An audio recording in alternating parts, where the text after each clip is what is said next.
Assalamualaikum warahmatullahi wabarakatuh. Hari ini kita akan belajar tentang pengenalan SPSS. Baik, inilah tampilan dari SPSS-nya. Jadi di tampilan SPSS ini ada data view dan variable view. Data view ini untuk menginputkan data, dengan variable view untuk menginputkan variabel. Misalkan kita akan menginputkan di sini variabel nama. Kemudian kita bisa juga jenis kelamin, misalkan. Oh ya, ketika kita masukkan variabel kita tidak boleh memberikan spasi ya, karena kalau di enter dia akan error, maka harus menggunakan underscore.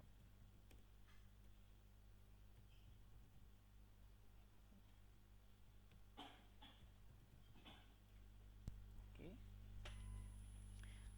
Kemudian kita coba masukkan variabel nilai misalkan.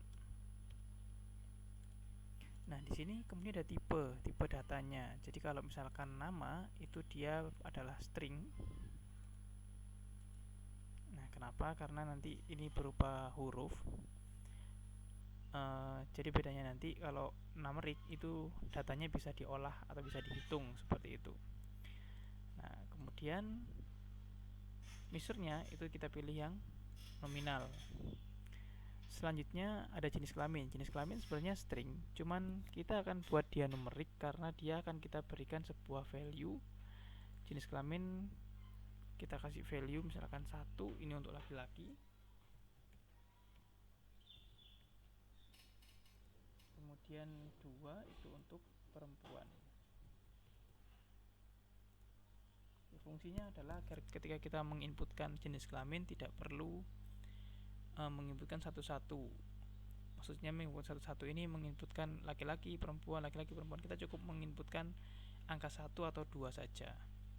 Oke, kemudian kalau nilai jelas dia sudah numerik karena dia agar dia bisa diolah datanya atau dihitung. Oke, kemudian setelah masukkan variabel, kita bisa masukkan nilai-nilainya nanti di data view sini. Nah, munculnya ada di sini. Oke, kita sekarang masukkan aja namanya bebas.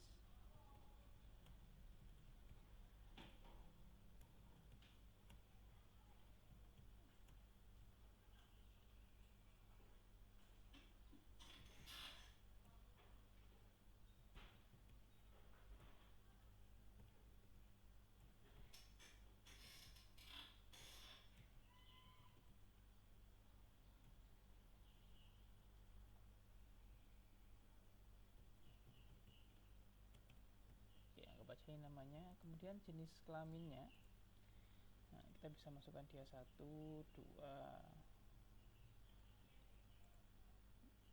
Sorry. Ini 1 ya, laki-laki ya. 1, ini 2, 2. Oke, ini. Nah, agar dia bisa berubah jadi jenis kelamin yang sesuai, ini diklik di sini. Value label diaktifkan terlebih dahulu. Nah, atau kita bisa ngasih seperti ini juga ya caranya. Oke, kemudian kita coba masukkan nilainya, misalkan saya acak aja nilainya.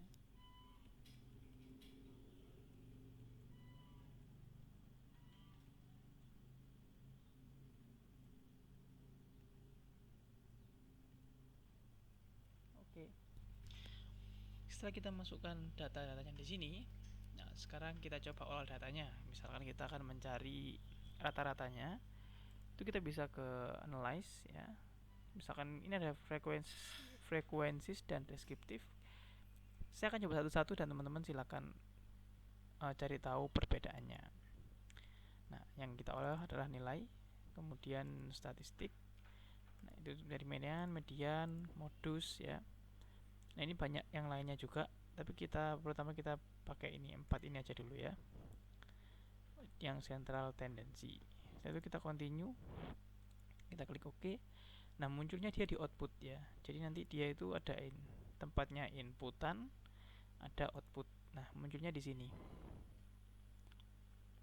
Nah, ini frekuensi, berarti dia ada 287-nya tadi di sini.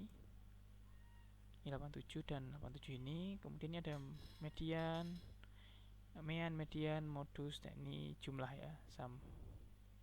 Seperti itu. Sekarang kita coba yang deskriptif.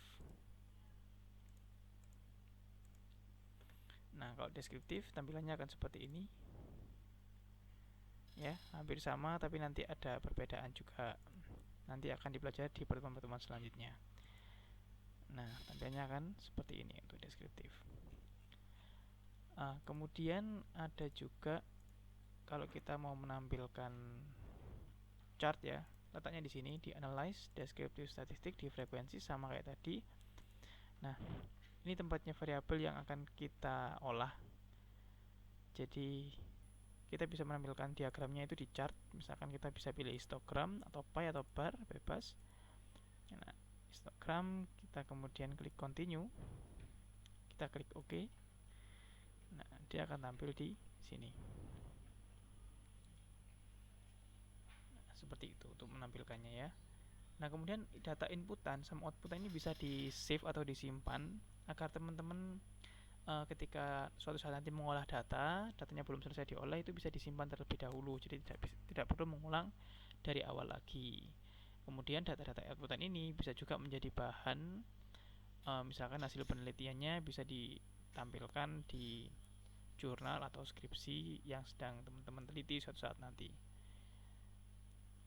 Oke, cara nge-save-nya seperti ini. Jadi kalau nge-save inputan, teman-teman tinggal klik save aja. Nah, teman-teman bisa nge-save misalkan di dokumen, namanya adalah input 1 misalkan.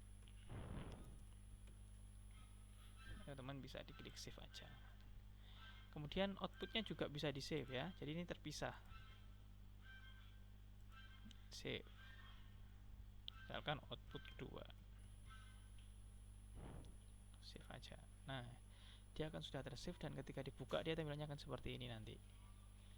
Seperti itu untuk pengenalan SPSS. Oke, saya akhiri. Wassalamualaikum warahmatullahi wabarakatuh.